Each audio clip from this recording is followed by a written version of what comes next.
Let's do number 7. The conjugate acid of CH3NH2 is, what the conjugate acid.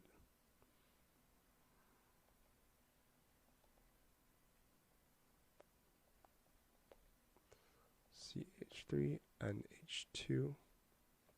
So all I'm going to have to do is write out the equilibrium of the reaction, right? So I have CH3. I'm going to start with this guy here, CH3 and H2. I'm going to add water to it. It's going to dissociate into.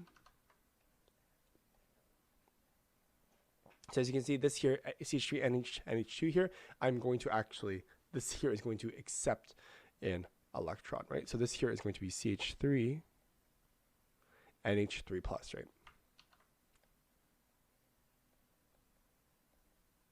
And H3 plus. It's going to accept a hydrogen from this water and then get OH minus here.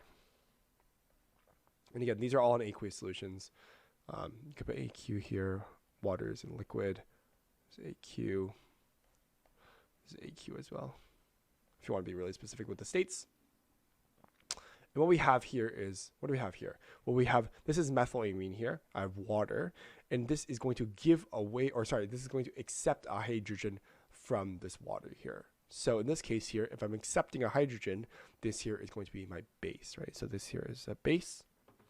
In this case, a weak base, because I have a Kb of some value here. So this here is a base. As water is behaving as an acid, I'm donating a hydrogen here. So here's an acid. So therefore, my conjugate acid is simply going to be the conjugate of methylamine here. So this is going to be my Ca, or my conjugate acid, which makes this one my conjugate base here. So my conjugate acid, or Ca, is going to be this guy here, CH3 and H3 plus. And as you can see, this answer is correct.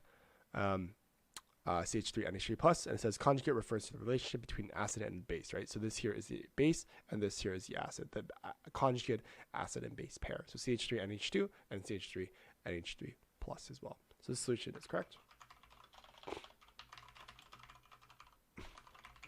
Good analysis.